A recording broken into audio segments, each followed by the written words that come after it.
Sophie Bessis de nous faire l'honneur d'être auprès de nous pour présenter votre nouvel ouvrage. C'est un honneur. C'est évidemment d'abord l'historienne, évidemment la personnalité qui a un regard très acéré sur l'histoire de ce pays, la Tunisie, que nous accueillons, et puis c'est aussi évidemment l'enfant du pays.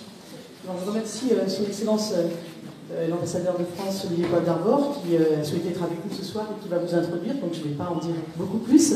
Je voudrais saluer la présence du député que nous avons avec nous, président de la commission, Bruno Studer, président de la commission des affaires culturelles et de l'éducation de l'Assemblée nationale en France, évidemment, député du Haut-Rhin, et puis également la présence de Ferry Mélich, conseiller spécial du président de la République pour la francophonie. Voilà. Olivier, si vous voulez bien, je passe la parole. Alors je ne prétends pas présenter Sophie, puisque apparemment vous êtes nombreuses et nombreux. Ce soir, c'est que donc vous la connaissez, soit vous la connaissez parce que vous l'avez croisée depuis quelques années dans ce pays qui est le sien, soit vous l'avez connue à travers ses livres, ses ouvrages, ses recherches. Et donc nous sommes à l'Institut avec Sophie Renaud et toute l'équipe. Très heureux de vous accueillir, Sophie, de vous accueillir, vous, madame, pour faire parler Sophie Bessis sur son livre. Plus généralement, dire que vos contributions sur l'histoire de la Tunisie, évidemment, ne se résument pas à ce livre, même s'il est un point d'aboutissement. Mais il y a eu un travail exceptionnel qui a été fait depuis de nombreuses années, et que vous êtes une de ces historiennes valeureuses, un peu à l'image des femmes valeureuses que vous aviez saluées. Il y a quelques années, vous êtes la 6e femme pour un nouveau volume qui vous éclaireront certainement votre engagement, votre détermination, votre exigence. Sont la marque à la fois de la qualité de l'histoire tunisienne, mais aussi de l'exigence qui est propre à celle du monde académique et particulièrement des femmes qui écrivent beaucoup, et l'avoir dit il y a quelques jours, présenter un ouvrage, et vous présentez le vôtre aujourd'hui. Ce livre est passionnant. La première fois que j'ai entendu parler, c'était à peine par vous, parce que vous êtes finalement assez discrète, assez secrète, et parfois un peu ronchon, donc pas naturellement content de vous, et à appeler les gens pour leur demander des services.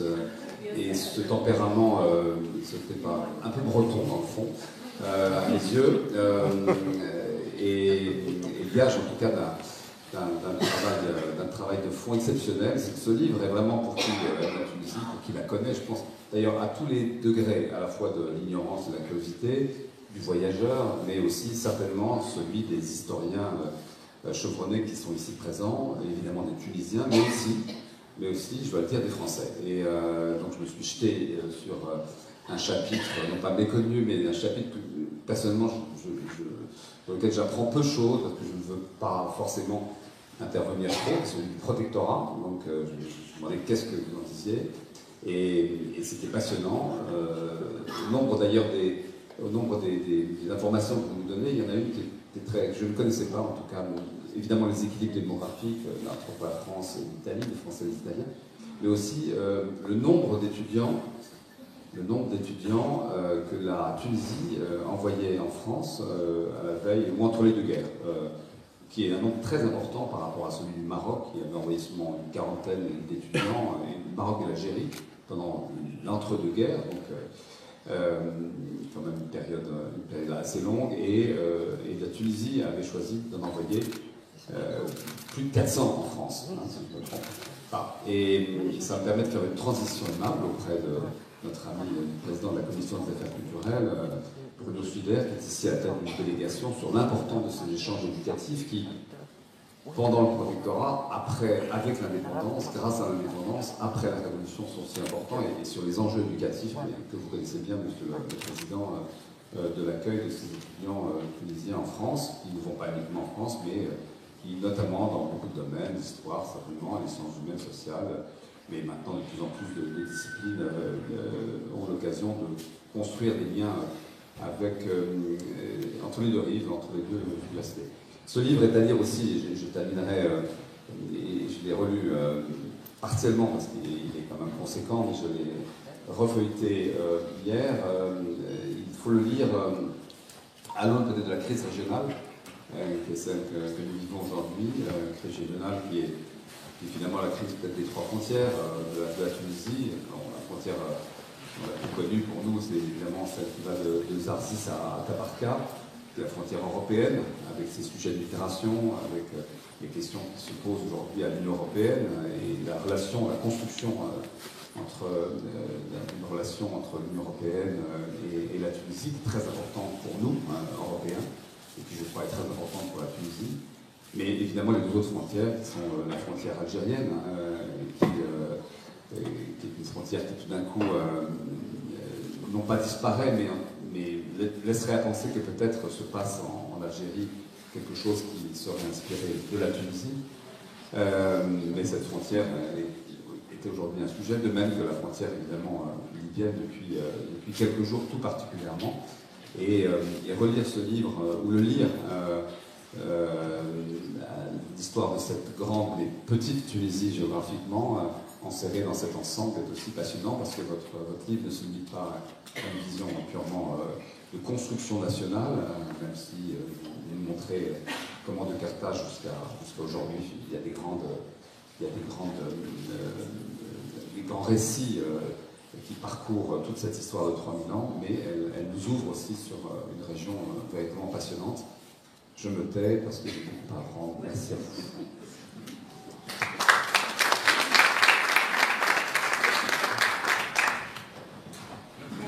Mesdames et messieurs, bonjour. J'ai le plaisir et surtout l'honneur d'animer cette séance aujourd'hui de présentation du livre de Sophie Bessis. J'ai lu plusieurs de ses livres, j'en ai apprécié beaucoup, mais je trouve que celui-là, avec un titre qui ne me surprenait pas au début, moi je l'ai eu entre les mains très rapidement quand il est paru, je dois dire que c'est celui qui m'a réellement surprise. D'abord, quand je l'ai eu entre les mains, je me suis demandé si ce n'était pas un peu audacieux de balayer quelques millénaires en 500 pages. Et puis, j'ai vraiment plongé dedans et j'ai trouvé ce livre réellement très intéressant. Intéressant parce qu'il ne laisse rien au hasard, il est complet, il est clair, il est précis, mais d'un autre côté, il n'y a pas de déséquilibre. Je pensais que la partie bourguibienne serait très privilégiée par Sophie, elle ne l'est pas, plus que les autres parties. D'autre part, d'un point de vue méthodologique, ce livre est évidemment un récit historique et il reprend la chronologie et c'est pour ça aussi qu'il est facile à lire, qu'il est même agréable à lire, mais d'un autre côté il interroge l'histoire. Il interroge l'histoire et moi j'ai vu ça avec beaucoup de bonheur en me disant qu'on entrait dans une ère où on déconstruisait réellement le récit national, mais pas uniquement le récit national sur les périodes qui sont les plus connues. C'est-à-dire que l'écriture de l'histoire est interrogée, y compris sur la période ancienne. Qui a écrit l'histoire? À quel moment? Dans quel but? Ça m'a beaucoup intéressée. Et d'autre part, elle s'arrête aussi sur des moments qu'elle considère importants. 1830 est une période importante puisque pour Sophie Bessis, la Tunisie entre dans la modernité, c'est la naissance de la Tunisie avec la mise en place d'un État moderne et une période qui marque l'entrée donc de ce pays dans la modernité, même si, et elle le dit, et ça aussi c'est appréciable, elle dit que cette modernité n'a pas été acceptée par tous. Par exemple, en témoigne l'insurrection de 1864, qui, selon elle, témoigne d'un refus d'une majorité de la population à entrer dans les temps modernes. Alors, cette modernité, elle l'interroge aussi et elle dit que c'est une modernité qui n'a pas généré de progrès technique et qui est donc restée inachevée. Et malgré cette entrée dans la modernité, Elle pense que 1830, en 1830 et pendant tout le XVIIe et XVIIIe, la société est restée figée. La pensée s'est immobilisée, la vie intellectuelle était très pauvre et les réformistes qui sont arrivés au XIXe sont arrivés trop tard et les réformes ont été vécues davantage comme une contrainte plutôt que comme une opportunité. Alors, malgré tout, il y avait, dit-elle, une ambition nationale qui était présente à travers ces réformes, mais elle s'est heurtée à l'entreprise coloniale. Alors, elle s'arrête sur plusieurs périodes, et moi, je retiens essentiellement, parce que je ne veux pas prendre la parole trop longtemps, je retiens de cet ouvrage qu'il y a des interrogations, évidemment, en termes de rupture et de continuité, et qu'on essaye de voir si certaines périodes sont dans la continuité, donc la rupture. Il y a une volonté d'interroger l'histoire et de nous soumettre la nécessité de ce regard nouveau, de cette réécriture. Alors, il y a aussi un fil rouge qui est relatif au particularisme de ce pays, la fameuse tunisianité qu'elle définit très joliment comme un concentré de singularité, une singularité qui, dit-elle, était déjà là, mais à laquelle Bourguiba allait donner une épaisseur. Alors un particularisme qui amène donc Sophie Bessis à écrire que 2011 a été une révolution atypique qui souligne le cheminement de ce pays à l'histoire et au destin singulier. Elle va même plus loin en précisant que cette singularité se retrouve aujourd'hui dans cette période post-révolutionnaire. Alors, peut-être que la première question que je pourrais lui poser, c'est, et qui m'est venue tout de suite à l'esprit, c'est que est-ce que ce livre aurait été écrit de la même manière avant 2011? Évidemment, pourquoi?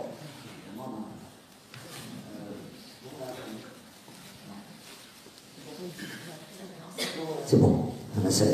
Évidemment non, je pense. D'abord, en 2011, d'abord, je voudrais dire merci à tout le monde et à tous ceux et celles, les amis, les gens que je ne connais pas qui sont venus.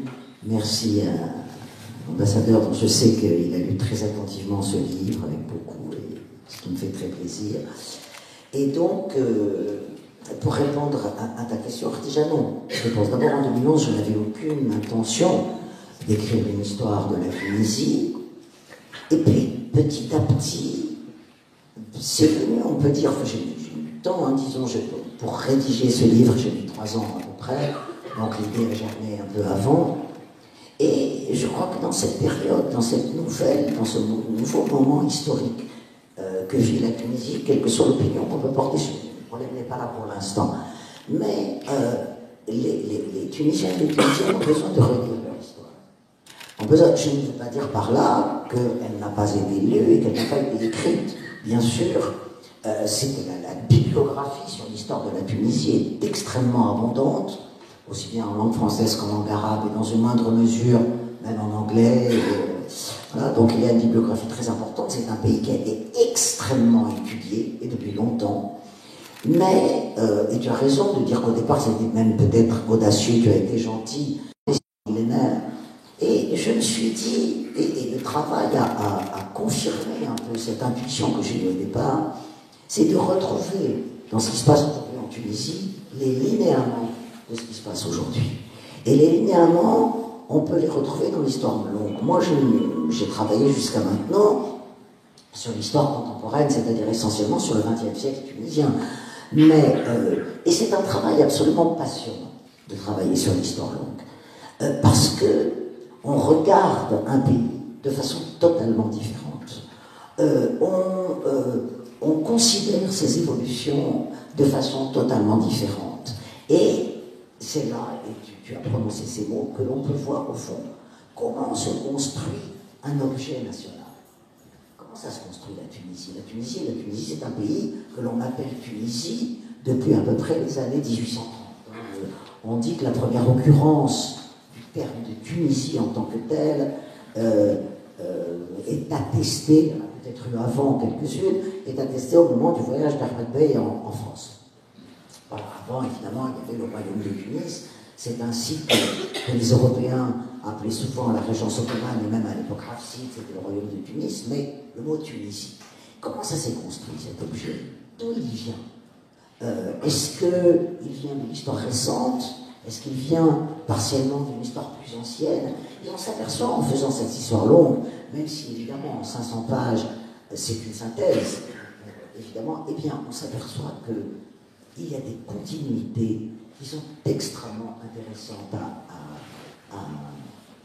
à mettre au jour, si je puis dire.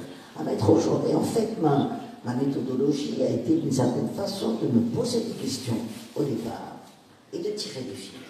Et de tirer des fils, de voir ce qui vient. Le mot tunisianité, c'est quoi?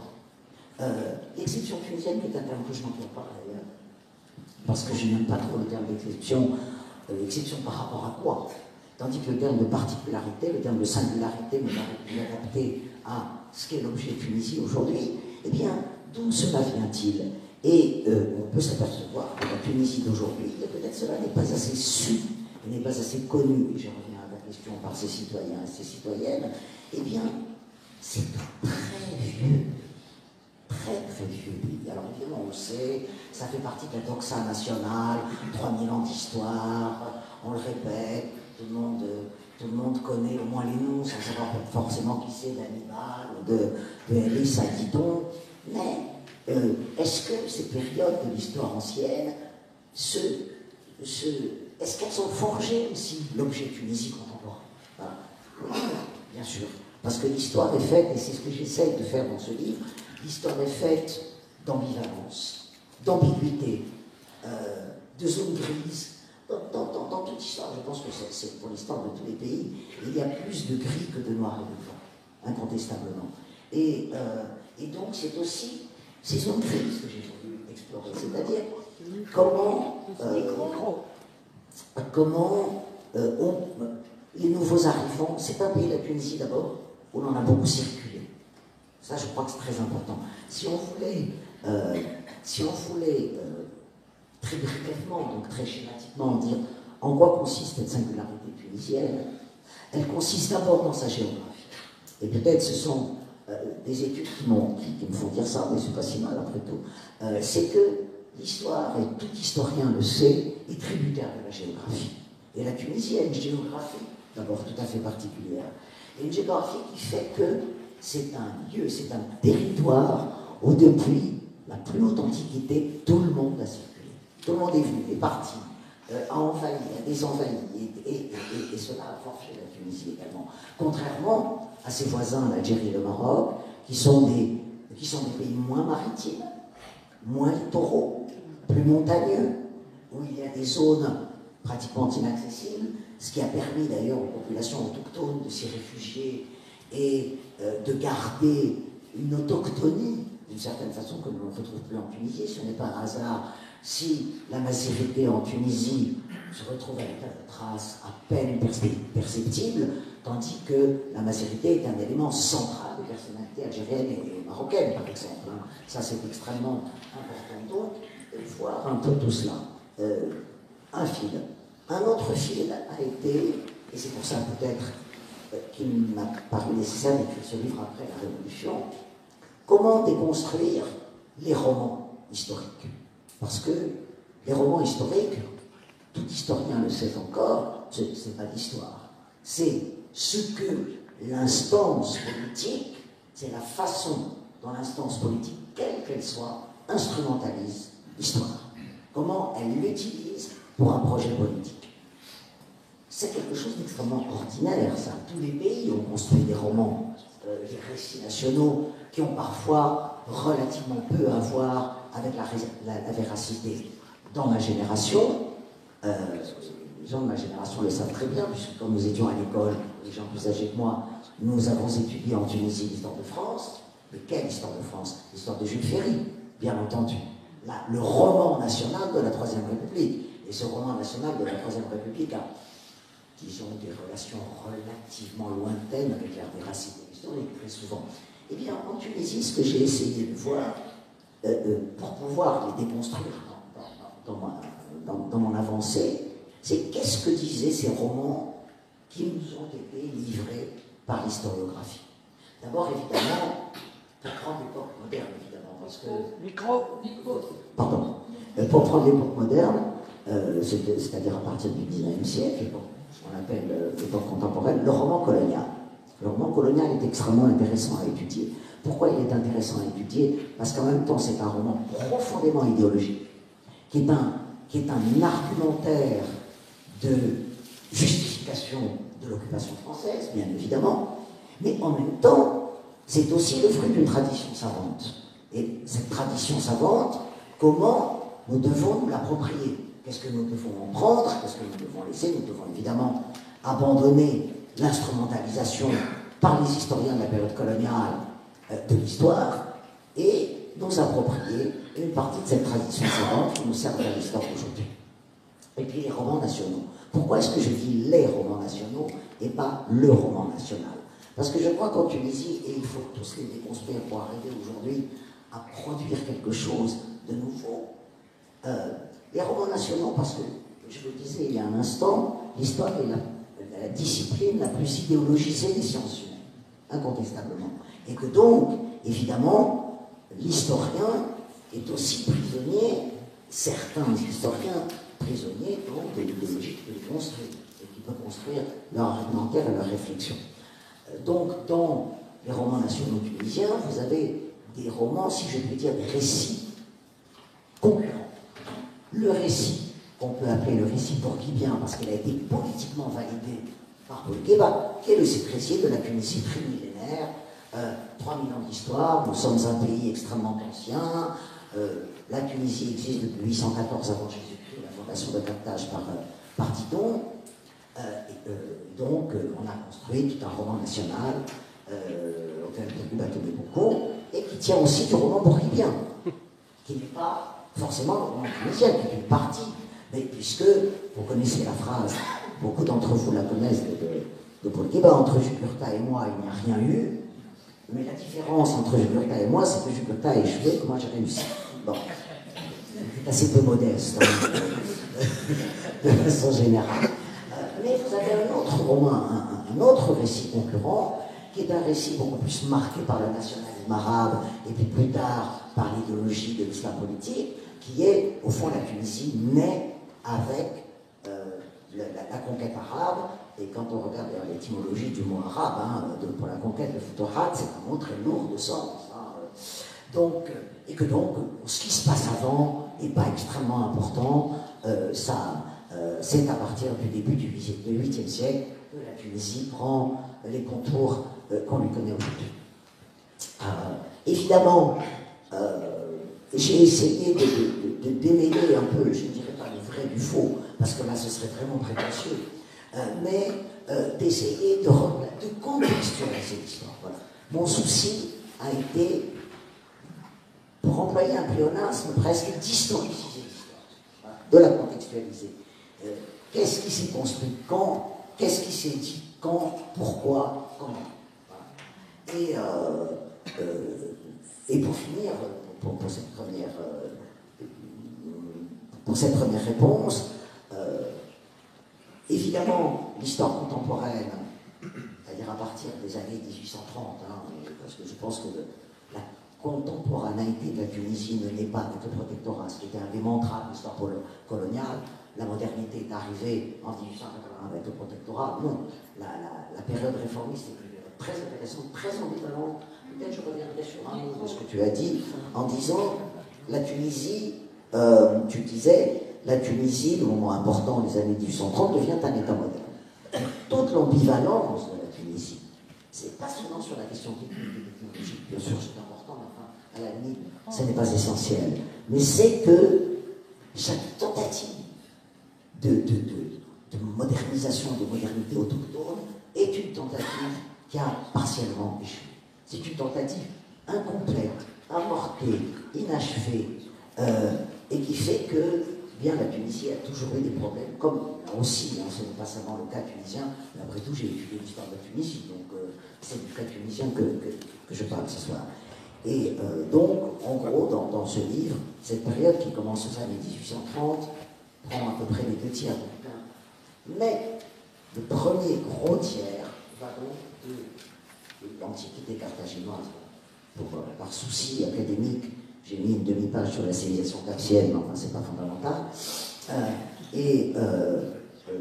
Donc, mais parce que, et vraiment, ça c'était une découverte que j'ai faite, l'histoire longue permet de comprendre en partie ce qu'est la Tunisie aujourd'hui.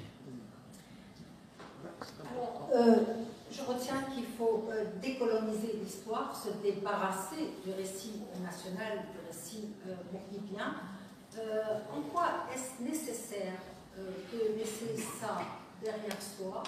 Est-ce qu'on est dans un nouveau récit historique?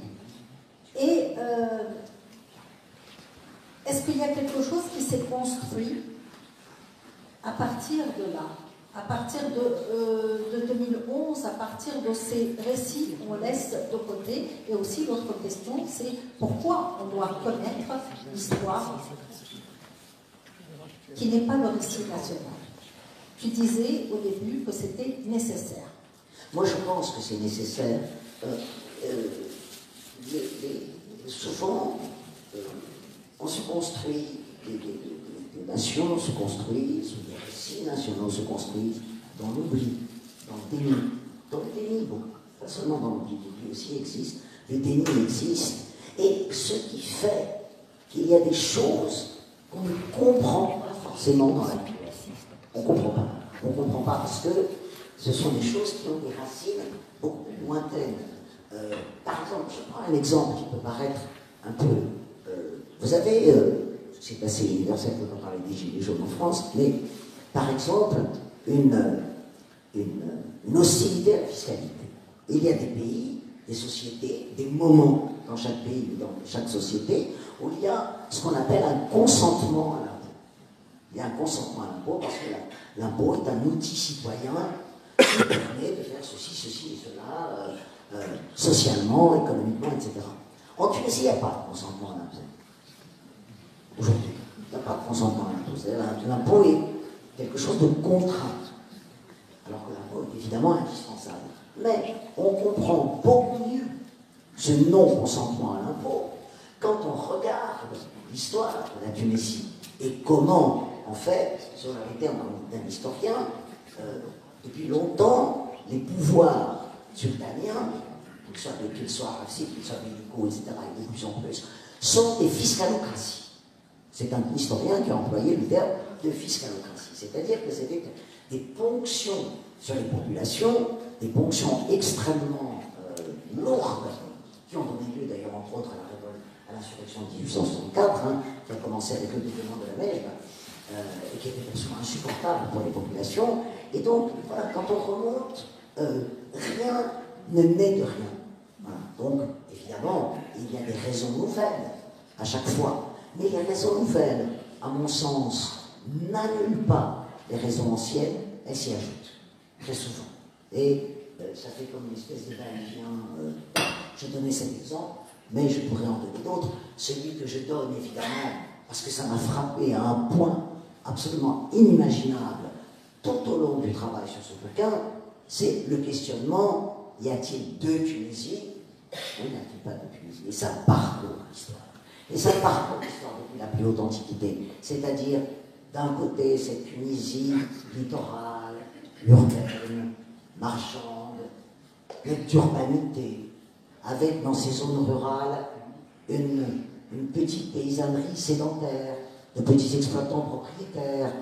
Ça, ce sont les terres sahéliennes, bien sûr, les terres eurasiennes, les terres insulaires, et qui n'a pas d'affinité avec le monde tribal, qui ne l'a jamais connu. Et c'est depuis la Tunisie punique que la Tunisie punique est déjà une des régions les plus urbanisées de la Méditerranée. Rome a hérité de cette urbanité et a accentué cette urbanité, et la province romaine d'Afrique est de très loin une des provinces les plus urbanisées de l'Empire. Carthage était la troisième ville de l'Empire après Rome et Alexandrie, donc avant l'Antiquité tardive, où évidemment Byzance a pris de l'importance.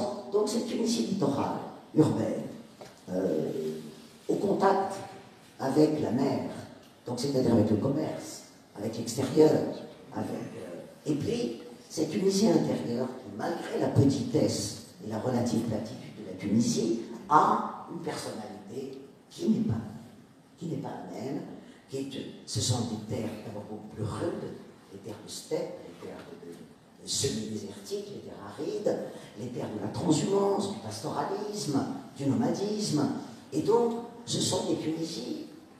Alors évidemment, il y a toujours des liens entre la ruralité et l'urbanité, les uns ont besoin des autres, toujours dans l'histoire, mais ce sont des Tunisies qui ne se sont jamais tout à fait comprises, jamais tout à fait mêlées. Et ça, je ne parlerai pas d'invariant, parce qu'en histoire, il n'y a pas d'invariant, mais d'une permanence incontestable. Et je regardais, et ça m'a vraiment frappé, la carte des révoltes tunisiennes au long de l'histoire.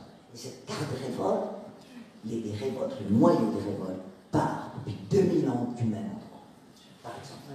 Voilà. Donc ça, on peut voir. La première chose, est-ce que c'est propre à la Tunisie? Est-ce que ça participe de cette particularité?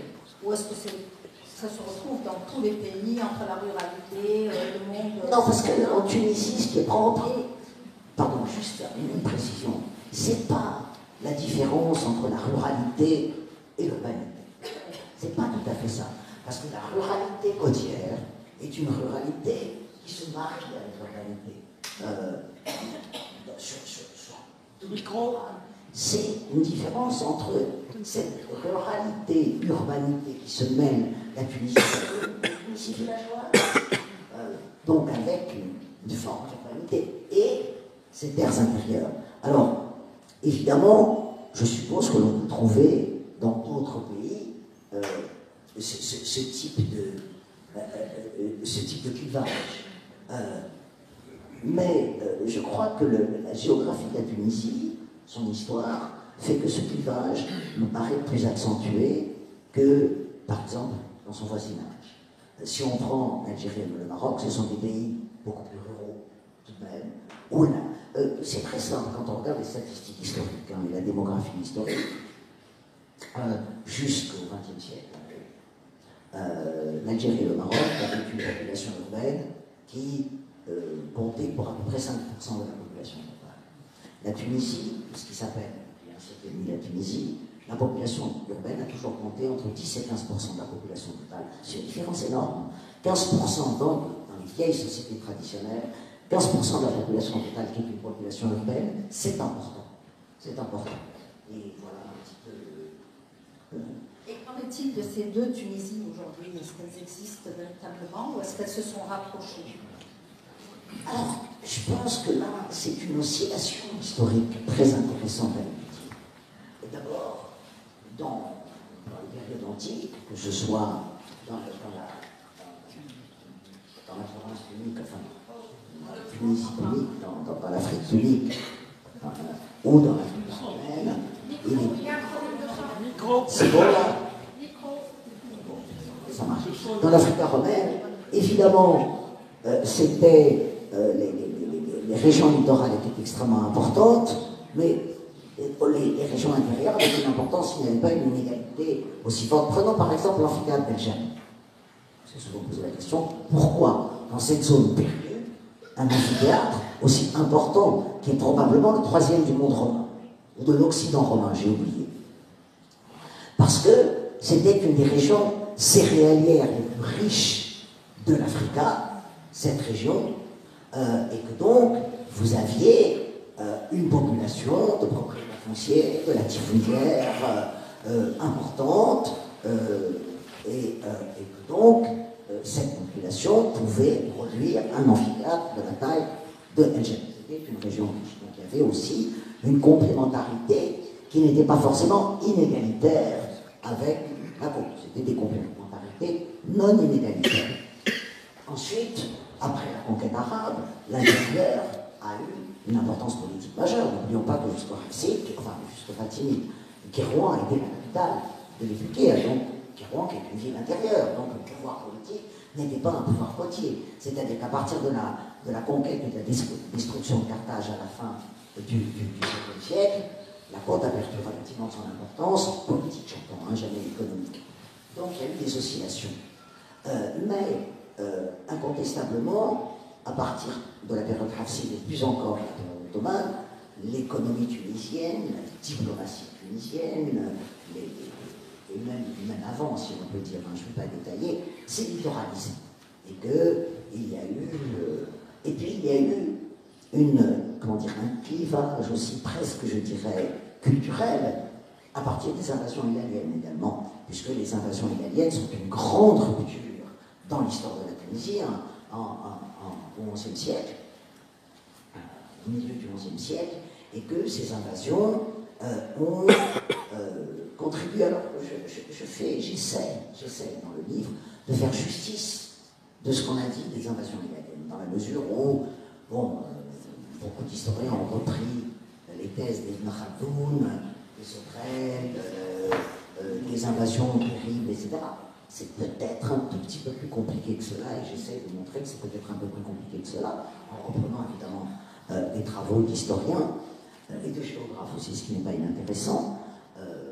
En reprenant, mais enfin, il est évident qu'il y a eu, avec les invasions italiennes, un changement démographique, surtout à l'intérieur du pays, une tribalisation des sociétés et de l'intérieur, et que donc le clivage s'est réaccentué, et donc on le constate à travers, prenons encore un exemple, tout de même, c'est une création hafside, certes, mais qui a été portée à son excellence dans la période ottomane, les camps fiscaux. La Mahalla, c'était des camps fiscaux, on y allait avec les soldats, on allait dans l'intérieur du pays, c'était pas très pacifique, la collecte de l'impôt, tout de même, dans les régions d'intérieur. Les révoltes, également, comme l'insurrection de 1864, qui, même si certaines villes se sont momentanément ralliées à cette insurrection, est une insurrection de la Tunisie intérieure, et puis l'indépendance. Alors, est-ce que l'indépendance a accentué ou pas ce clivage? D'abord, est-ce qu'elle a accentué? Est-ce qu'elle l'a intégré dans son récit national aussi? Et puis, de ces fils que tu as tirés, de ces particularismes, qu'est-ce qui est resté dans la période contemporaine et dans la période post-indépendance? Et qu'est-ce qu'on a retrouvé en 2011 de ces particularismes? Alors, on retrouve, par oscillation, ce clivage côte intérieure. Dans la mesure où, non, le récit national, le récit bourguibien comme le récit benalien, ne font pas état de ce clivage. Sous Ben Ali, on parlait des zones d'ombre. Ce sont quelques zones d'ombre, et le 26-26 était appelé à réduire ces zones d'ombre. Mais ce clivage n'a jamais été assumé publiquement, absolument jamais. Et dans les premières décennies d'indépendance, il y a eu une méritocratie républicaine, incontestablement, qui a peut-être à certains moments réduit ce clivage où de nouvelles élites issues de la Tunisie intérieure, du monde rural, etc., sont arrivées au poste capital. Et puis, ce clivage économiquement s'est renforcé à partir de la période Mouira, dans la mesure où, pour des raisons, le choix à partir des années 1970 a été de refonder l'économie sur les exportations de biens manufacturés et sur le tourisme balnéaire, industrie manufacturière, donc littorale. Quand on veut exporter, on place les industries sur la côte. Quand on veut exporter du textile, des appareils électroniques. Et donc là, le clivage a commencé à se réaccentuer, et il s'est, pour des raisons qu'il est trop long d'exposer ici, il s'est beaucoup accentué avec le tribunal. Incontestablement, c'est un clivage, et on l'a vu ressurgir avec une force inouïe en 2011 tout de même. En 2011, là encore, en 2011, la révolution, les premiers moments de l'insurrection sont partis de l'intérieur du pays, des mêmes endroits dont les révoltes sont toujours parties. Et aujourd'hui, est-ce qu'il existe? Oui, je pense. Oui. Il y a, et c'est peut-être pour ça que je dis en conclusion de ce livre, que certes, la Tunisie, il y a une tunisianité. Moi, je pense qu'elle existe. Mais qu'en même temps, peut-être que la construction nationale de la Tunisie n'est pas achevée. Qu'elle est encore en cours. Elle est encore en cours parce qu'on a vu après la Révolution la naissance, la renaissance, je ne sais pas quel mot choisir, une sorte de néotribalisme, alors qu'il n'a plus aucune assise économique. La tribu, en tant que réalité économique, n'existe plus, bien entendu. Mais il y a une espèce de nostalgie de la tribu dans la région intérieure. Et ce clivage, on peut le voir enfin, entre les régions côtières et les régions intérieures, entre le sud, donc je crois que c'est une affaire qui n'est pas terminée. Bon. Je voudrais juste revenir sur ce que tu viens de dire. Tu as dit le récit national bourguibien et celui de Ben Ali. Est-ce que ce sont deux récits différents? Et j'étais étonnée en lisant ton livre de voir, moi j'ai toujours lu et pensé que c'était quand même le même système politique et que Ben Ali prolongeait le système bourguibien qu'il mettait en avant d'ailleurs, ce prolongement.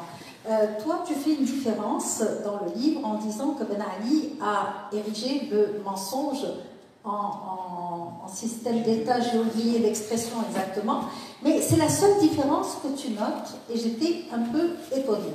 Est-ce qu'il s'agit du même récit national sous les deux règnes?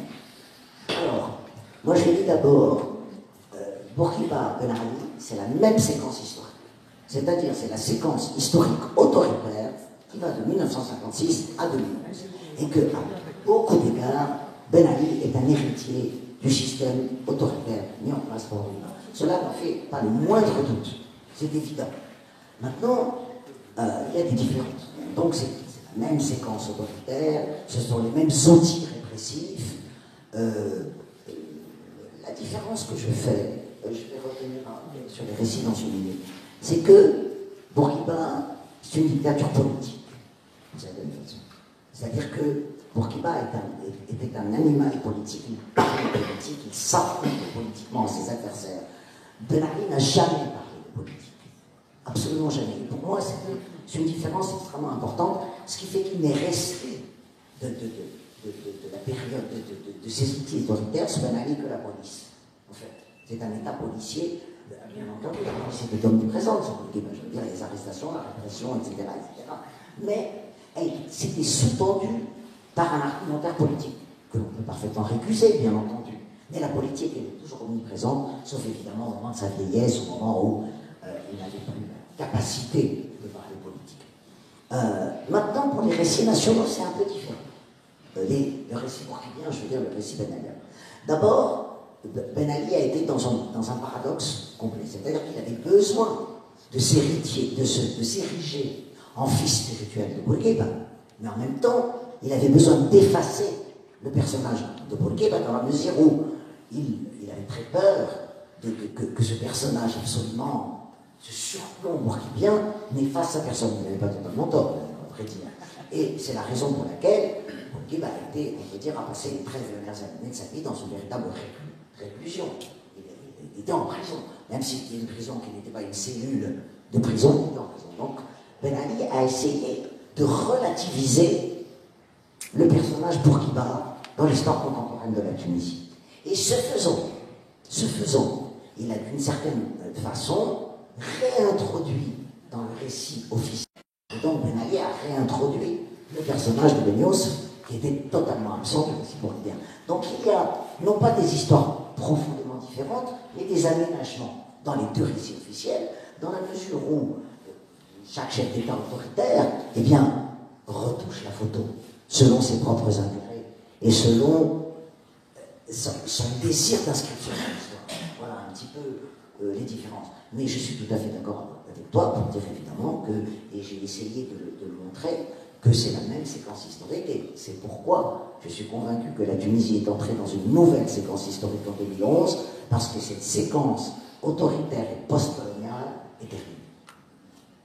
On ne sait pas évidemment, il faudrait tout faire, mais en tout cas cette séquence-là est difficile. Je crois qu'on a abordé la période contemporaine et qu'on va peut-être associer la salle à notre discussion. Elle peut être associée aux périodes antérieures. Oui, absolument. Mais là, elle doit avoir envie de dire beaucoup de choses. Donc, on va prendre une première série de questions, si vous le voulez bien.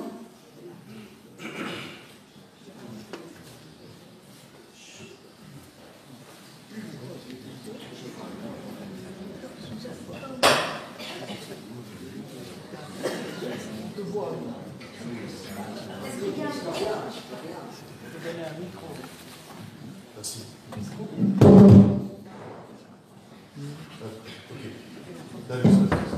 Une toute première question relative à la couverture du livre. Donc, j'aimerais bien avoir plus d'explications par rapport au choix des deux photos mises en couverture.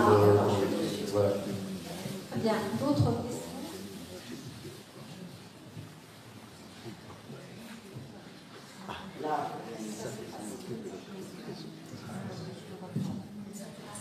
Bonsoir, merci pour la présentation et la conférence. J'aimerais savoir par rapport au clivage, qu'en est-il pendant la période du protectorat français? Donc l'évolution du clivage dont vous parlez entre le monde intérieur et toute la partie littorale. Merci.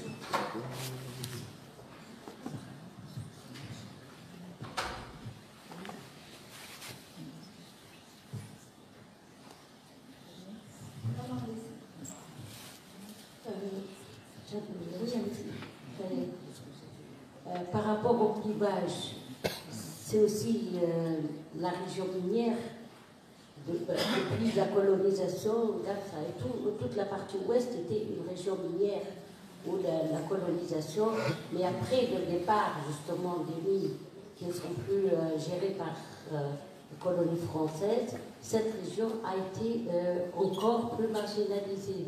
Et d'ailleurs, la révolte du Passamuni et de cette région, c'est le processus révolutionnaire. Donc, voir que c'est une région riche, que ce soit pour le nord-ouest de céréales, qui pourvoyait la région côtière de toutes ces richesses, c'est-à-dire que le clivage, justement, a été imposé aussi bien par la colonisation française, mais aussi par le pouvoir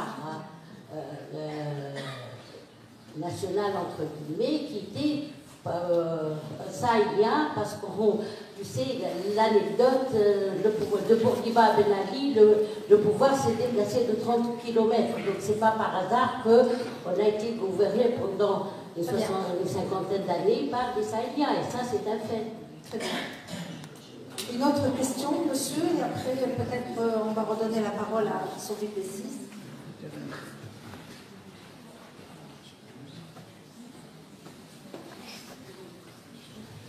Bon, je vous remercie pour ce que vous avez mentionné, donné. La question qu'on se pose à partir de cette analyse-là, très approfondie dans l'histoire, etc., qu'est-ce qu'il y a comme perspective maintenant, puisque la tunisianité, vous avez dit, mais pas, c'est un processus encore en cours d'évolution, qu'est-ce qu'on attend comme perspective future pour ce pays-là, et pour ce peuple-là et cette population-là, entre, vous avez dit, un Est et un Ouest non stable. Merci. Merci. Merci. Alors bon, pour la photo, je vais vous répondre, c'est très simple. En fait, ce livre fait partie d'une collection dans cette maison d'édition chez Talendier. Et toute la collection a le même principe de couverture, c'est-à-dire une photo, parce qu'il y a plusieurs histoires dans plusieurs pays dans cette collection, une photo des périodes les plus anciennes de l'histoire du pays en question, et une photo des périodes relativement contemporaines. Les premières photos qu'on m'avait proposées étaient fort jolies, mais n'avaient pas beaucoup de sens, elles ne faisaient pas sens par rapport à l'histoire du pays. Et j'ai fini par choisir, donc, pour respecter la logique graphique, disons, la charte graphique de la couverture, la photo d'en haut, parce que c'est un paysan. qui ramasse. C'est une mosaïque représentant un paysan. Et la ruralité, elle est très présente dans ce livre. Et la Tunisie, c'est un monde paysan, l'agriculture a toujours été extrêmement importante dans l'économie tunisienne depuis l'Antiquité, donc j'ai pris ce paysan qui ramasse. Et la photo d'en bas, c'est le mausolée de Bourguiba, à Monastir. Donc, quand même, un moment extrêmement important de l'histoire contemporaine. Parce que quoi qu'on pense de Bourguiba, c'est un personnage qui a marqué l'histoire contemporaine, l'histoire du XXe siècle tunisien, quand même, de son sceau. Voilà l'explication pour les deux photos. Alors, c'est intéressant, effectivement. Qu'en était-il de ce clivage à l'époque du protectorat?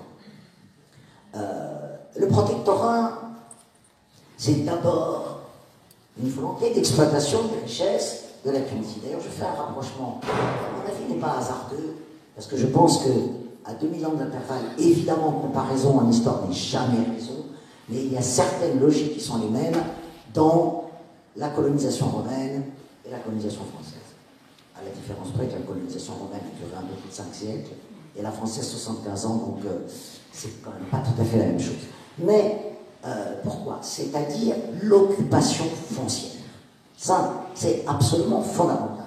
C'est-à-dire que la France, pour n'en rester qu'au protectorat, a d'abord opéré une colonisation foncière, qui a commencé d'ailleurs dès avant la colonisation. Il ne faut pas oublier les achats de terres à partir des années 1870 et des achats extrêmement importants, puisque Khaireddine, qui est un des héros de l'histoire réformiste de la Tunisie, mais quand même, il était le plus gros propriétaire foncier de Tunisie avant son départ en Turquie. Il avait vendu le domaine de Tfida, 100 000 hectares, un peu plus, à la Société Marseillaise de Crédit. Bon, donc une implantation foncière extrêmement importante. Et la colonisation foncière est fondamentale. Et qui dit colonisation foncière veut dire expulsion des autochtones de leur terre. Il n'y a pas de mystère. Quant à la colonisation, toute colonisation, quand c'est une colonisation du peuplement, expulse les autochtones. C'est exactement ce qui s'est passé. Alors, les Français ont occupé évidemment les régions les plus riches, qui sont les plus riches régions céréalières, là encore depuis l'Antiquité, c'est-à-dire le nord-ouest, bien évidemment, et ce faisant, ont repoussé un certain nombre de populations vers des terres plus arides et plus stépiques. Elles ont été repoussées, et la première révolte de 1906, à l'époque la première révolte sous le protectorat, est une révolte des populations qui sont repoussées par ce rouleau compresseur de la colonisation foncière. Donc, ce sont incontestablement les populations de l'intérieur du pays, sont des populations, et surtout du nord-ouest du pays, qui ont été considérablement appauvries durant la période coloniale. Très appauvries, et on a, et en plus, bon, lors de la crise de 1930 qui a frappé la Tunisie d'une façon terrible, il y a eu des périodes de misère absolument épouvantables en Tunisie, et donc la Tunisie colonisée est une Tunisie où ce clivage est extrêmement important. Parce que, je vous le disais tout à l'heure, les populations côtières sont des populations, pas toutes bien sûr, mais de la région de l'Isère, de Sahel, etc., de petits propriétaires exploitants qui ont été relativement peu chassés par la colonisation foncière, et d'aller vers les grandes terres. Alors, à l'indépendance, ce fameux pouvoir sahélien, bien sûr, on a beaucoup parlé de régionalisme, et c'est vrai. Il est vrai que cette classe sociale, cette nouvelle classe sociale, qui a émergé avec la création du Néo-Destour en 1934, c'est une petite bourgeoisie provinciale et essentiellement sahélienne. Bon, Bourguiba est monastérien, Ben Ali était de Hamassos, donc effectivement, et les cadres du Néo-Destour, après l'indépendance, sont dans une très grande majorité des cadres sahéliens. Oui. Donc, qui parle de régionalisme, dit vrai. Mais tout de même, avec ces méthodes profondément contestables à certains égards, Bourguiba est aussi un constructeur d'État. Il n'est pas seulement le porteur et le représentant d'une classe sociale et d'une région déterminée. il est autre chose que cela, avec tous les bémols que l'on peut apporter à la construction bourguignonne, bien entendu. Mais il y a autre chose. C'est un constructeur d'État.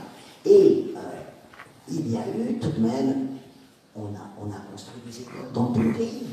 On a construit des dispensaires dans tout le pays, dans les régions les plus reculées. On a construit des villages dans tout le pays, parfois pour des raisons d'ailleurs pas tout à fait réglementables, enfin tout de même. Et cette création d'infrastructures sociales, sanitaires, éducatives, a profité à toute la population tunisienne, incontestablement. Et donc a fait émerger de nouvelles couches issues de ce monde de l'État, même si, politiquement parlant, l'hégémonie sahélienne a incontestablement existé. Mais je pense qu'il faut lui mettre un certain nombre de bémols, en tout cas pour une certaine période. Voilà. Est-ce qu'il y avait... Oui, des perspectives. Les perspectives... je vais être obligé, je ne vous répondrai pas, parce que je ne les connais pas mieux que vous, les perspectives, probablement. Simplement, puisque je suis historien après tout. D'abord, je vais raconter une anecdote assez marrante. Et puis, l'anecdote marrante, je ne sais pas si elle est vraie ou si elle est apocryphe. Zhou Enlai, homme politique important de la Chine maoïste, était un homme extrêmement cultivé. Et un jour, il y a un président français, j'ai oublié lequel, qui va en voyage officiel en Chine, et conversation très intellectuelle après les trucs officiels avec Zhou Enlai, et le président français, j'ai oublié duquel il s'agissait, demande à Zhou Enlai: que pensez-vous de la Révolution française? Zhou Enlai observe un moment de silence et répond: il est peut-être un peu tôt pour en parler. Donc voilà. Plus sérieusement, si l'on prend la Révolution anglaise, la Révolution française, la Révolution anglaise du XVIIe siècle, la Révolution française de la fin du XVIIIe, celui qui la regarde, la Révolution française pendant 1800, au moment du Concile, celui qui la regarde en 1815, au moment de la Restauration, celui qui la regarde au moment de la Commune, en 1870, celui qui la regarde aujourd'hui, n'a pas le même regard sur cette révolution. Et moi, je pense qu'aujourd'hui, nous ne pouvons pas avoir un regard apaisé sur la révolution. C'est 8 ans. 8 ans, c'est très peu.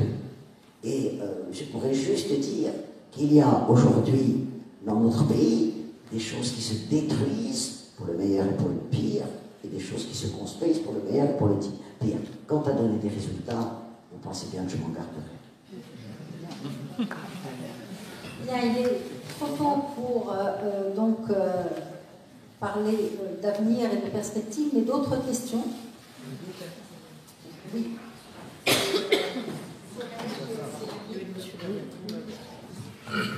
Alors, bonsoir Madame Ressis, Mahmoud Roul, média culturel Instant M. En fait, par rapport à tout à l'heure, on reprend la partie contemporaine de la Tunisie, en fait, à partir de Bourguiba. En fait, je me dis peut-être, je ne sais pas, je me permets de vous poser cette question en vous disant peut-être que Bourguiba, quelque part, a réussi sa carrière politique, a été politicien, a eu l'indépendance et tout ça, mais quelque part, il y a eu une petite faute, c'est la mauvaise transmission du pouvoir, en fait. Et il a engendré, à cause de cette mauvaise transmission, le culte de la personnification du pouvoir, qu'on est en train de payer jusqu'à aujourd'hui. Le système de la personnification du pouvoir aujourd'hui est devenu obsolète vu le changement de la société et la jeunesse, surtout tunisienne, qui devient de plus en plus présente, intelligente, consciente, éveillée. Et par rapport à ça, je voulais savoir ce que vous en pensez. Merci beaucoup.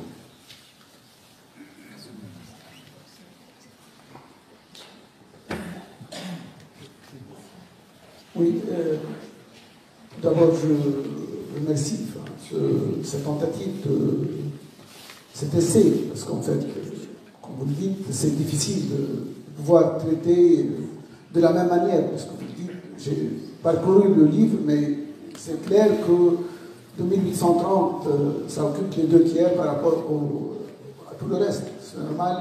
Mais vous le savez aussi bien que moi qu'en général, les universitaires se méfient de ce genre d'écrit parce que nous avons toujours peur de ne pouvoir analyser de la même manière ou apporter son regard de la même manière à toutes.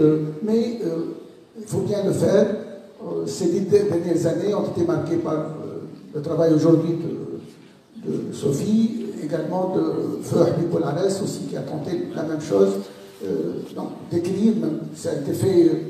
On en parle de la Révolution, mais j'imagine que le livre d'Habib Ares a été bien écrit, réfléchi sur une longue période, pas écrit au présent comme vous l'avez fait, sous les feux du changement que nous vivons. Mais là où je vois l'empreinte, je l'avais dit avant sa disparition, notre collègue et ami que j'aime bien, notre collègue Raouf Hamza, et je le dis aussi parce que je t'aime aussi, eh bien, c'est que cette idée qui aujourd'hui, elle est plutôt idéologique. C'est un regard d'historien, mais aussi idéologisé. Cette idée que cette opposition, ça a été dit aujourd'hui, parce que même ces oppositions entre intérieur et la côte, c'est une lecture, parce qu'on ne peut pas dire que les 3000 ans a été une lutte entre l'intérieur et les côtes. Vous venez de le dire, mais je pense, j'insiste parce qu'à Gasserine, aujourd'hui, à Gasserine, lorsqu'il y a une région, effectivement, c'est les aléas d'une partie de l'histoire qui a fait que Gasserine, aujourd'hui, elle est une zone marginalisée. Mais regardez bien l'Arc de Triomphe. L'Arc de Triomphe, on ne le fait pas dans une ville qui jadis, notre collègue Samir Assili, elle a montré que cette région était en l'Antiquité une région heureuse au niveau de la production d'huile d'olive. Spitla n'était pas une zone aujourd'hui peut-être marginalisée. Donc c'est-à-dire que j'ai peur, je viens à l'exprimer, que c'est un regard aujourd'hui qui est dicté par la réalité d'aujourd'hui, enfin parce que même les moments du changement, il y a eu 9-10 décembre, c'est une contestation à Gasserine, et le volet politique est venu de la côte. Le côté politique du changement est venu de la côte. Donc j'ai peur, je l'exprime de cette manière, qu'aujourd'hui il y a une scène comme quoi l'histoire de la Tunisie est en train d'être relue comme elle est le fait des zones marginalisées, parce que n'oublions pas les mines de cassette, parce qu'on vient de parler encore une fois, pendant plusieurs années, les Hammam ne voulaient pas travailler à Gasserine aussi. C'est une économie déstructurée par la colonisation.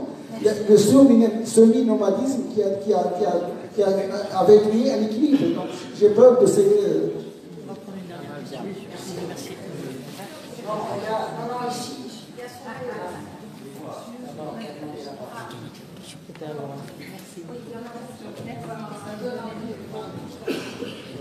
Je voudrais juste te poser une question à propos du processus inachevé. Après la Révolution, tu as parlé du processus inachevé. Et est-ce que dans ce processus à venir, qui continue inachevé, quel est le rôle du mouvement syndical, du mouvement ouvrier? Parce que si on a vu le parti en tant que colonne vertébrale se déstructurer complètement, le parti unique et le parti d'historiens, etc., le mouvement ouvrier, qui existe pratiquement concomitamment avec le parti, lui, résiste et structure ce processus. Donc, je voudrais savoir ce que tu penses de cette évolution. Merci. Une autre question? Alors, demain qui se lève, je pense qu'à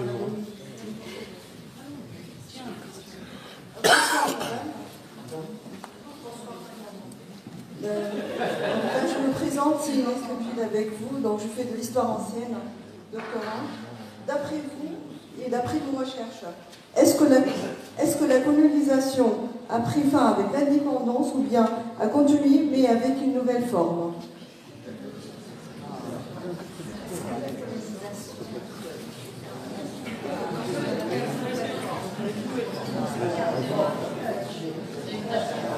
Encore une question. Encore une ou deux, parce qu'il y a beaucoup de mains.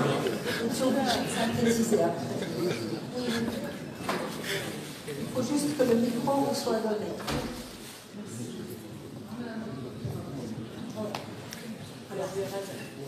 J'aurais une remarque à faire et puis une question à vous poser. Tout d'abord, une remarque à propos de Bourguiba. Il est certain que Bourguiba n'est pas un gouvernant, un chef d'État comme les autres, puisque non seulement il a fait des choses très importantes, mais non seulement Bourguiba a fait des choses importantes, mais il a contribué aussi à un petit peu au passage de la Tunisie, de l'état de pays à celui de nation. Vous avez évoqué, il a eu un point de vue par rapport à l'histoire. Vous avez dit qu'il s'est situé par rapport à Jugurtha et très modestement, il a dit « Moi, contrairement à lui, j'ai réussi ». Premièrement. Deuxièmement, il a beaucoup insisté sur la notion d'unité nationale. Je me rappelle ces discours qui ont marqué mon enfance et il disait que avec lui, la Tunisie était pas s'il vous plaît, madame, parce qu'il y a beaucoup de... Oui, de l'état de poussière d'individus à l'unité nationale actuellement malmenée par le passage des islamistes qui nous ont divisés en islamistes et laïcs. La question, est-ce que Béjica Essebsi apparaît comme étant une continuité par rapport à Bourguiba? Alors, je sais bien qu'il se trouve dans un contexte où les institutions ont quand même substantiellement changé, mais dans quelle mesure ne représente-t-il pas, lui aussi, une continuité par rapport à Bourguiba? Il y aurait eu le géant et puis les avatars par la suite. Merci. On va donner la parole à Sophie Bessis, là, parce qu'il y a beaucoup de questions déjà, mais on reprendra d'autres questions. Alors, sur la première question sur Bourguiba, vous êtes gentil quand vous dites qu'il a commis peut-être une petite faute.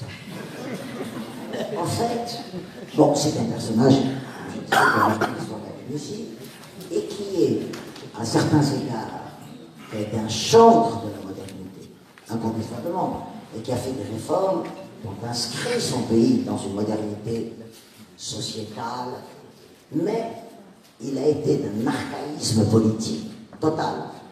D'un archaïsme politique dans le sens où jamais l'idée de démocratie et de responsabilité des citoyens ne lui a effleuré l'esprit. Et donc, c'est presque, on pourrait dire, une espèce d'objet politique totalement clivé. Vous me direz, c'était dans l'air du temps de l'époque. Bon, non, au début des années 60, aucun des grands chefs d'État charismatiques de ce qu'on appelait alors le tiers-monde ne pensait à la démocratie. C'était quelque chose qui n'était pas d'actualité. C'était le développement, c'était l'anti-impérialisme, ce qui n'a jamais été le cas pour Bourguiba, qui a toujours été très pro-occidental d'ailleurs. Mais donc c'était pas à l'ordre du jour. Mais si on prend l'histoire de la période bourguibienne, il y a eu des revendications démocratiques, incontestablement. Et Bourguiba n'y a jamais répondu, absolument jamais, aussi bien à l'extérieur de son parti qu'à l'intérieur de son parti. Même à l'intérieur de son parti, il y a eu des scissions, des clivages, etc., qui étaient dus à des revendications démocratiques. Et donc, la personnalisation du pouvoir, d'abord, sur Bourguiba, c'est dès le début. Ce n'est pas... c'est dès le début. N'oublions pas, quand même, en tout cas ma génération s'en souvient, les photos, les portraits, les statues, les billets de banque, c'était quand même la déclinaison du culte de la personnalité, le 3 août, jour de son anniversaire, jour férié, etc., etc., etc. Donc, une personnalisation du pouvoir et un culte de la personnalité, et donc, cet archaïsme politique qui fait que... alors, c'est très drôle d'ailleurs chez Bourguiba, parce qu'il était à la fois... Il avait une culture politique qui en faisait quasiment un homme de la Troisième République française.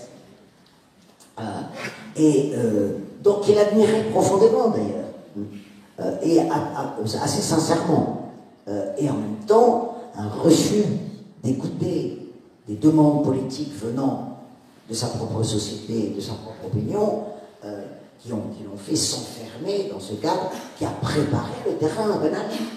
Ben Ali n'aurait pas pu exercer le pouvoir de la façon dont il l'a exercé si le régime bourguibien ne l'avait pas préparé le terrain. Et Saïd Essessi.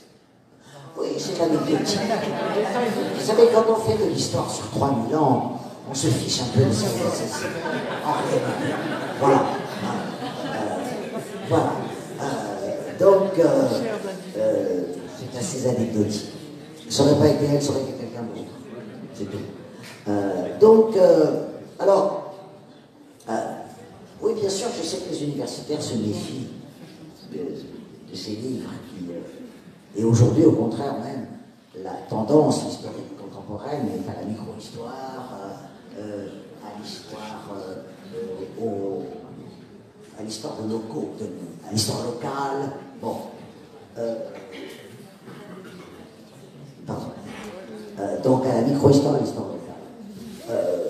Oui, je m'inscris dans aucun courant après, dans la mesure où, en plus, j'ai le bonheur de ne pas avoir de carrière universitaire, ce qui donne une liberté assez grande de choix. Voilà, on peut contester mon choix, bien sûr. Je me suis dit, pourquoi pas tenter une histoire globale. Et ça revient quand même, hein, l'histoire globale. Certes, la micro-histoire, l'histoire locale, mais par exemple, je pense à ce livre très intéressant qui est paru en France récemment, l'histoire mondiale de la France. Bon. Et c'est l'histoire globale. Et après, pendant 30 ans, peut-être par un relatif dévoiement, là je parle à l'historien de l'école des annales, bon, on revient un peu à l'histoire globale aujourd'hui. Je ne dis pas que je m'inscris dans ce courant, mais peut-être. Non, c'est pas. Bon, pour ce qui est du clivage de côte intérieure, oui, l'intérieur du pays, où les révoltes, pour reprendre les insurrections de l'intérieur, n'ont jamais été des insurrections théorisées par leurs notables. Faut pas le dire, jamais. Et d'ailleurs, j'ai fait un petit travail que Monier Lachapoutot m'avait demandé il n'y a pas très longtemps, de travailler sur le thème des mythes. Bon. Alors je me suis amusé, parce que... la notion des mythes. Et je me suis amusé à prendre ce bouquin et à relever le nombre d'occurrences du mot élite dans ce livre. Je crois que j'en ai trouvé une douzaine ou une quinzaine d'occurrences. Et je me suis dit à quel moment et pourquoi j'ai employé ce terme. Et effectivement, pour les populations de l'intérieur, j'emploie davantage le terme de notable, ou de chiffre, ou de caïd, etc., que le terme d'élite. Et je m'en suis pas aperçu. C'est une lecture a posteriori de mon travail que j'ai fait là-dessus. Et effectivement, les populations de l'intérieur n'ont jamais théorisé leur lutte, n'ont jamais théorisé leurs insurrections, sinon en se référant à la doxa religieuse. Exclusivement. C'est-à-dire quand on prend toutes les révoltes, elles se sont même dans l'Antiquité, où elles se sont référées à une doxa religieuse, qui était par exemple la révolte des circoncisions, c'est la doxa donatiste, hein, du schisme donatiste, donc on peut trouver ça au IVe siècle. Bon. Et que, quand elles se sont rapprochées de la côte, ces révoltes se théorisent, et ces révoltes se politisent, parce qu'elles rencontrent des élites qui sont prêtes à lui fournir un discours. Voilà comment on peut expliquer donc oui, l'unité nationale, la poussière d'individu. Bon, la poussière d'individu, excusez-moi, mais il charriait un peu quand même. Hein, parce que la Tunisie n'était pas une poussière d'individu. La Tunisie avait les constituants d'un proto-État et même d'un État. Bon, il y a eu, que l'on appelle proto-État, mais certains le font remonter sans même parler des structures administratives laissées par la romanité, par la période byzantine, etc. Les Arlabides ont mis leurs pieds dans les pantoufles de l'administration byzantine, ils sont un État. Puis après, quand même, on peut estimer que la période hafside a créé les linéaments d'un État. La période ottomane aussi, donc poussière d'individus qui est une façon... C'est vrai, un des paradoxes bourguibiens, c'est que à la fois, il s'inscrivait dans une continuité historique, et à la fois, il se voulait être le créateur de la Tunisie. Voilà. Et c'est une contradiction majeure du discours bourguibien. À la fois, je suis le continuateur aussi bien de Jugurtha que des réformistes, mais en même temps, la Tunisie, c'est moi qui l'ai créée. Et donc, il y a une contradiction. En revanche, il est évident qu'il a toujours eu un discours sur l'unité nationale très fort, et c'est pourquoi je dis, certes, c'était un politicien nationaliste, régionaliste, et un constructeur d'État national. En même temps, c'est une autre contradiction de Bourguiba. Alors, B.G. Paitset, est-il un continuateur de Bourguiba? En fait, je pense qu'il faut poser la question autrement. Même si la Constitution a changé, et que la Constitution de 2014 n'est pas une Constitution présidentialiste, c'est une Constitution parlementaire. Est-ce que la fonction de président de la République et le symbole que constitue la fonction présidentielle est-elle un des symboles qui garantit la continuité de l'État? C'est plutôt comme ça que je poserai la question que la question d'une personne, parce que je pense que... Mais on peut se poser la question de la fonction présidentielle. Est-ce que c'est une fonction qui symbolise l'État? Si c'est une fonction qui symbolise l'État, et si c'est une condition majeure, si les Tunisiens et les Tunisiennes estiment que cette fonction symbolise l'État, alors oui, ils symbolisent l'État. Si les Tunisiens et les Tunisiennes, comme ils l'ont très souvent fait au cours de leur histoire, se situent dans une position d'extériorité par rapport à l'État, alors ils ne symbolisent pas l'État. Mais ce n'est pas la même question. Mais c'est pas la même question. C'est pas la même question. La question a été posée différemment. Certes, mais je crois que, je pense qu'il y a des moments qui transcendent les individus. Voilà. Oui, question très importante. Moi, j'ai essayé dans ce bouquin, évidemment à partir du début du XXe siècle, mais de donner la place qui lui revient au mouvement ouvrier et au mouvement syndical. C'est-à-dire qu'on ne peut pas faire d'histoire de la Tunisie à partir de la fin du XIXe siècle. Bon, avant, elle se fait différemment, mais sans faire d'histoire sociale. Et l'histoire sociale en Tunisie est une histoire politique aussi. Il y a un lien très étroit. Et si on parlait au tout début de notre rencontre de la singularité tunisienne, il est évident que l'ancienneté du mouvement syndical fait partie de la singularité tunisienne. C'est-à-dire que bon, le premier syndicat, c'est Mohamed Ali-Khan, c'est 1924, même s'il a duré très peu de temps, et qu'il y a en Tunisie, aussi bien au point de vue national qu'avec les antennes des syndicats métropolitains en Tunisie, c'est-à-dire la CGT, la CGPD, etc., il y a eu d'abord un mouvement ouvrier très important qui s'est traduit dans des organisations syndicales extrêmement importantes. Et ces organisations syndicales, bon, puis il y a eu le deuxième CGT, deuxième échec en 1938, et puis évidemment la création du GTP, et on sait la part qu'elle a prise dans la lutte pour l'indépendance de la Tunisie, et la part qu'elle a prise aussi dans les combats ouvriers, dans les combats sociaux de ce pays, une part très importante. Et c'est pour ça qu'on ne peut pas faire l'histoire de la Tunisie sans faire l'histoire de son mouvement ouvrier, sans faire l'histoire de son syndicat.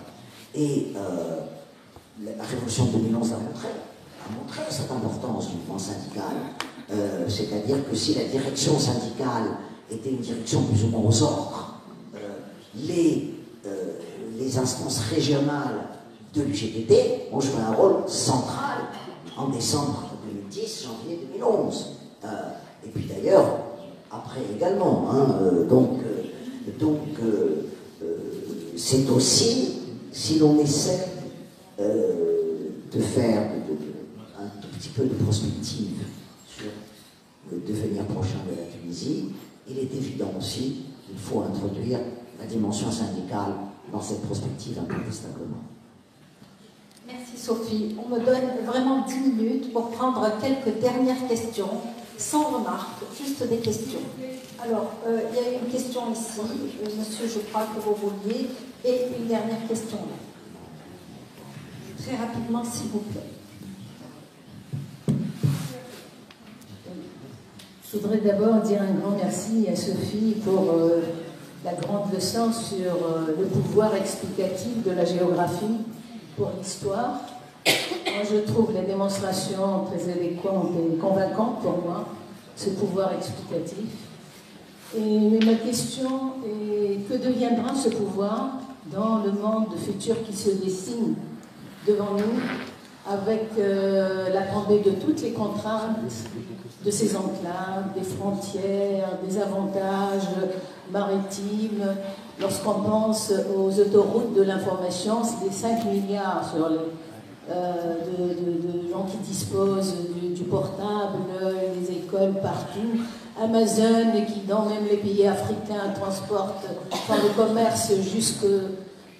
Donc, dans ce monde et avec ces nouveaux paradigmes, est-ce que la géographie, est-ce que tu penses que la géographie continuera à avoir ce pouvoir explicatif, ou ça va être un nouveau monde, justement, avec de nouvelles politiques, de nouveaux mouvements sociaux et politiques? Merci. Une autre question.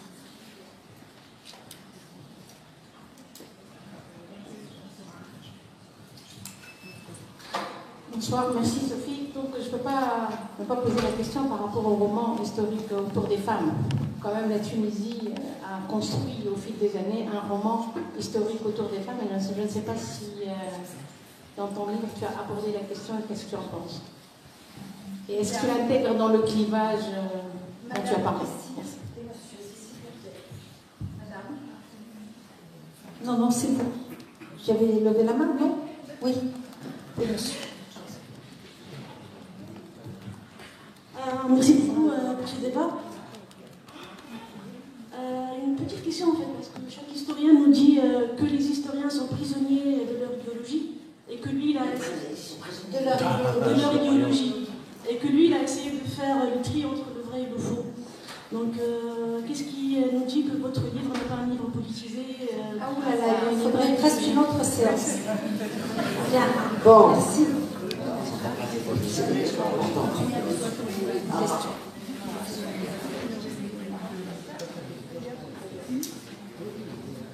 Oui, c'est des questions importantes, beaucoup plus terre à terre. D'abord, je voudrais, avec tout le respect que l'on peut avoir pour Philippe Bonares, comparer les deux livres. Pour moi, c'est vraiment avoir mal lu les deux livres. Parce que tant le livre de Serhib était une monographie simple de période après période, tant le livre de Sophie, merci beaucoup pour ce livre, est un livre qui synthétise l'histoire. Il y a des tendances lourdes qu'elle a dégagées, les germes de changement, et elle a trouvé une continuité dans les germes de changement, et je crois que ça n'a strictement, pour ceux qui n'ont pas encore lu le livre de Sophie, ça n'a strictement rien à voir, les deux livres sont complètement différents. Et merci beaucoup pour ce livre. Moi j'ai eu, quand vous avez parlé tout à l'heure, j'ai pensé à une question sur la régionalisation de la Tunisie. Je me rappelle en 2011, quand on a fait la révolution, quand on a pensé à régionaliser le pays, j'avais à ce moment-là proposé que la Tunisie soit divisée en 5 régions horizontales. Et il y a ce qui est une approche totalement économiste. Et beaucoup d'historiens, de géographes, de sociologues m'ont dit, mais vous avez oublié l'essentiel. Découper le pays, il n'y a pas seulement les critères économiques qui doivent commander le découpage d'un pays, il y a aussi l'histoire, la géographie, la sociologie, et ainsi de suite. Alors comment vous pouvez, si je vous pose la question, comment vous pouvez, avec votre expérience et votre science, pouvez imaginer un découpage du territoire tunisien? Merci. On va s'arrêter là. Sophie, tu vas répondre à D'accord, cette je vais essayer de question. répondre rapidement, bien que ce soit des questions extrêmement intéressantes. D'abord, effectivement, ce que je n'ai pas dit lors de notre rencontre, que j'aborde évidemment dans le bouquin, parce que c'est tout le temps, la Tunisie, elle est dans un environnement, elle n'est pas toute seule, c'est pas une déserte. Donc, les relations transnationales, les relations frontalières, elles ont toujours aussi structuré l'histoire de ce pays. Je n'en voudrais pour preuve que le fait que la Tunisie est frontalière de l'Algérie d'un côté, de la Libye de l'autre, et que par exemple, si on prend le moment actuel, il est évident que ça ne peut pas ne pas avoir d'incidence sur la Tunisie. La Tunisie est dans un environnement qui est dans un environnement aujourd'hui, un environnement très incandescent, puis-je dire, et très compliqué dans cette région. Si on va un peu plus loin, c'est l'environnement saharo-sahélien aussi, qui est quand même aujourd'hui un environnement très compliqué. Donc la Tunisie n'a pas seulement des problèmes intérieurs à affronter, elle se situe dans une région qui est dans un état de crise tout à fait important. Alors, est-ce que la géographie se dilue dans la mondialisation? C'est un peu ta question, Soal. Est-ce qu'au fond, la mondialisation n'abolit pas les contraintes ou les opportunités géographiques? Oui et non. Bon, on ne peut pas insister là-dessus, mais il est évident que d'une certaine façon, la mondialisation a aboli certaines données lourdes de la géographie, mais en même temps, non, parce que la Tunisie, elle sera toujours frontalière de l'Algérie et de la Libye, à moins que, évidemment, que l'humanité disparaisse, elle sera toujours, les côtes tunisiennes seront toujours à 80 km des côtes italiennes, donc ça sera un lieu de passage. Il y a quand même, je pense, des constantes, même si, effectivement, la mondialisation peut changer la donne dans un certain nombre de circonstances. Bon, alors, les femmes. Merci à elle d'avoir posé cette question, parce que j'ai essayé, et c'était pas facile jusqu'à l'indépendance. J'ai essayé de ne jamais parler d'une période sans parler des femmes. C'est extrêmement difficile, dans la mesure où sur les femmes, il n'y a aucune source. Il n'y a rien. C'est simple. C'est un désert historique. Bon. Alors évidemment, si j'avais fait un bouquin d'histoire sociale, j'aurais davantage parlé des femmes, dans la mesure où on sait très bien la participation des femmes à l'économie domestique, qui était une grande partie de l'économie dans les sociétés traditionnelles, etc. Alors, les femmes entrent dans le roman national à partir de Bourguiba, évidemment. Le libérateur de la femme tunisienne, etc. etc. Donc, elles font partie du roman bourguibien. Ben Ali a essayé de se réapproprier. C'est pour ça qu'on s'est tellement posé la question de existe-t-il un féminisme d'État en Tunisie, lequel féminisme d'État serait une partie intégrante du roman national. Aujourd'hui, je crois que quand on fait de l'histoire, comme j'ai essayé de le faire, mal ou bien, c'est au lecteur, heureusement, de ne le tirer pas à moi, au lecteur ou lectrice, justement, en l'occurrence, c'est à la fois, par exemple, pour la longue période ottomane, j'ai essayé d'étudier la place des femmes, etc., dans la société, les places qu'elles ont dans la société urbaine, dans la société rurale, la frustration des femmes urbaines, le travail des femmes rurales, etc. Dans la période à partir de l'indépendance, eh bien là, petit à petit, les femmes deviennent des actrices de la chose politique, et donc elles prennent dans la vie une place beaucoup plus importante. Alors, non, je ne crois pas que, bien, sur l'histoire et l'idéologie. L'histoire et l'idéologie, est-ce que ça... Bien sûr, il y a eu des historiens, c'est dans toute l'histoire, qui ont été des intellectuels organiques des régimes qui ne sont plus serviles. Je parlais des intellectuels organiques de la colonisation tout à l'heure, mais on peut dire aussi qu'il y a l'anthologie. Mais, donc, si on parle comme les psychanalystes, on parle toujours d'un endroit, d'un lieu. On part de quelque chose. Les historiens ne sont pas des êtres désincarnés. Donc, évidemment. Moi, simplement, la seule chose que je peux vous dire, c'est qu'il n'y a peut-être pas d'histoire objective, totalement objective. Mais, la plupart des historiens essayent de garder la plus grande impartialité possible par rapport à leur objet. Voilà ce que je peux répondre. Et enfin, dernière question. Bien sûr, moi je crois qu'on ne peut pas faire un découpage si on voulait aujourd'hui redessiner les régions de la Tunisie, exclusivement économique, donc le découpage horizontal, avec chaque région qui a un morceau d'intérieur, un morceau de côte pour dynamiser, etc. On ne peut pas non plus redécouper les régions tunisiennes uniquement selon leur histoire, leur logique du passé, leur sociologie. Ce serait revenir à des découpages qui pourraient être dangereux parfois pour l'unité nationale du pays. Il est évident qu'économiquement, 24 gouvernorats, c'est beaucoup trop. Et que les gouvernorats peuvent rester des entités administratives, mais qu'il y a besoin d'un regroupement des gouvernorats pour créer des régions qui soient à la fois fiables, complémentaires, et dans lesquelles les gens puissent se reconnaître. Donc, à mon avis, c'est les trois, peut-être, hein, j'espère qu'on aura l'occasion d'en rediscuter, mais trois conditions, peut-être pas les trois seules conditions, mais économiquement viables, incontestablement, économiquement complémentaires. Je ne pense pas que toutes les régions, et c'était peut-être la critique que je pouvais faire au découpage horizontal, c'est-à-dire un morceau d'intérieur, un morceau de côte, elles n'ont pas à avoir toute la même vocation. Je pense que les régions peuvent avoir des vocations complémentaires.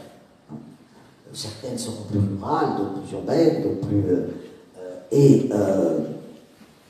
elles n'ont pas toutes à avoir les mêmes fonctions, c'est-à-dire que, par exemple, créer une technopole dans chaque région pour faire plaisir à tout le monde, etc., ne paraît pas...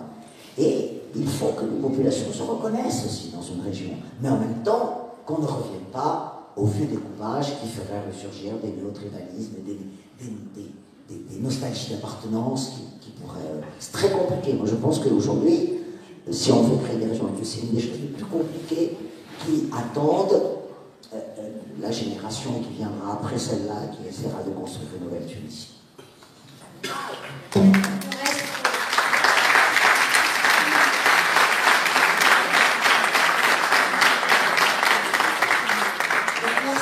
Merci Sophie pour ces explications, merci pour ce livre et merci à vous tous d'avoir été là. Merci.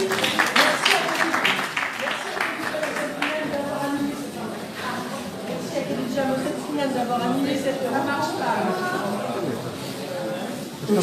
Je recommence. Merci à Khadija Mousset d'avoir animé cette rencontre. Merci à toutes vous tous de votre participation, toujours très active. Et merci évidemment à Sophie Bessis pour cet éclairage sur l'histoire de la Tunisie. Merci à vous.